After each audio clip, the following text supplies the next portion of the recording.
మనమైతే ప్రతి ఆదివారం ఆరాధనకు రావడం మానేసి చాలామంది ఏం చేస్తున్నారంటే అనవసరమైన పనులు ఆ రోజు పెట్టుకుంటూ ఉంటున్నారు. పిల్లలకి పెళ్లి సంబంధాలు చూడాలన్నా, పార్టీకైనా చేయాల్సి వచ్చినా, లేదంటే గృహప్రవేశాలకు వెళ్ళాల్సి వచ్చినా, గృహప్రవేశాలు చేయాల్సి వచ్చినా, మరి పిల్లలకు అన్నప్రాసన చేయాల్సి వచ్చినా ప్రతిదీ కూడా ఆదివారమే ఏర్పాటు చేసుకుని ఎక్కడ లేని పనులు ఆ రోజు పెట్టుకుని అనేక మంది బిజీ అయిపోతున్నారు. ఈ విధంగా చేయడం బట్టి మనము దేవుని నుండి పొందవలసిన దీవెనలు పొందలేకపోతున్నాం అనే విషయాన్ని మనము గమనించాలి. హెడ్ మాస్టర్గా పనిచేస్తున్న దినాల్లో సాయంత్రం 4 గంటల సమయం అవుతుంది. బయట నుంచి ఇద్దరు కుర్రాడు పరుగుపరులు వచ్చేసి మాస్టర్ 4వ క్లాస్ కుర్రాడు నరేంద్ర అనే అబ్బాయి బస్సు కింద పడిపోయి చచ్చిపోయాడని చెప్పేసి అన్నారు.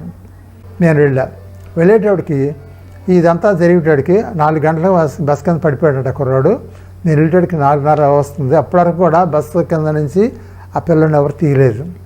పైగా అక్కడ బస్సుని ఆపేశారు జనాలు. అక్కడ చూస్తూ ఉంటే ఆ బస్ కండక్టర్ నాకు బాగా తెలుసు. అది బస్సు ఏ బస్సు అంటే అది కాకినాడ నుంచి విజయవాడ వస్తున్నటువంటి సూపర్ ఎక్స్ప్రెస్ బస్సు. కనుక ఆ బస్సు దగ్గరికి వెళ్ళేటోడికి ఆ చుట్టూ జనం ఉంటే నేను ఏం చేస్తానంటే ఆ బస్సు దగ్గరికి వెళ్తే అక్కడ ఉన్న జనం అంతా కూడా నేను లోపలికి వెళ్ళడానికి నాకు దారి చూపించారు.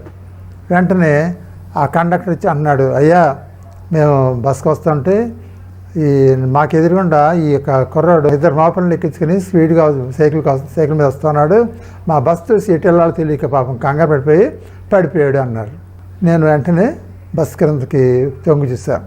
బస్ కింద తిరంగి చూస్తే ఆ బస్సు ఫ్రంట్ వీల్స్కి బ్యాక్ వీల్స్కి మధ్య పిల్లాడు బాస్పెల్ వేసుకుని కూర్చున్నాడు. గజ వణిగిపోతా ఉన్నాడు. అప్పుడు నేను ధైర్యంగా పిలుస్తున్నాను అతన్ని, నరేంద్ర అని పిలుస్తున్నాను. నరేంద్ర అని పిలుస్తున్నప్పుడు అతను అలా వంగి చూస్తున్నాడు.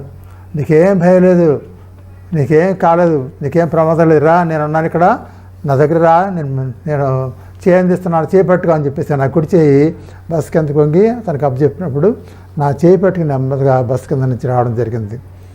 దేవుడి స్తోత్రం. ఆ అబ్బాయి బయటకు వచ్చిన తర్వాత చూస్తే అసలు ఆ అబ్బాయి ఒంటి మీద ఎక్కడ ఏ చిన్న గాయం కూడా లేకుండా దేవుడు కాపాడు. ఏ చిన్న గాయం కూడా తగలకుండా రక్తం పట్టు కూడా అతని యొక్క శరీరం నుంచి బయటకు రాకుండా దేవుడు కాపాడండి. దేవుని గొప్పతనం అనమాట. దేవుడు ఎంతో గొప్ప అద్భుత కార్యం అక్కడ చేశాడు.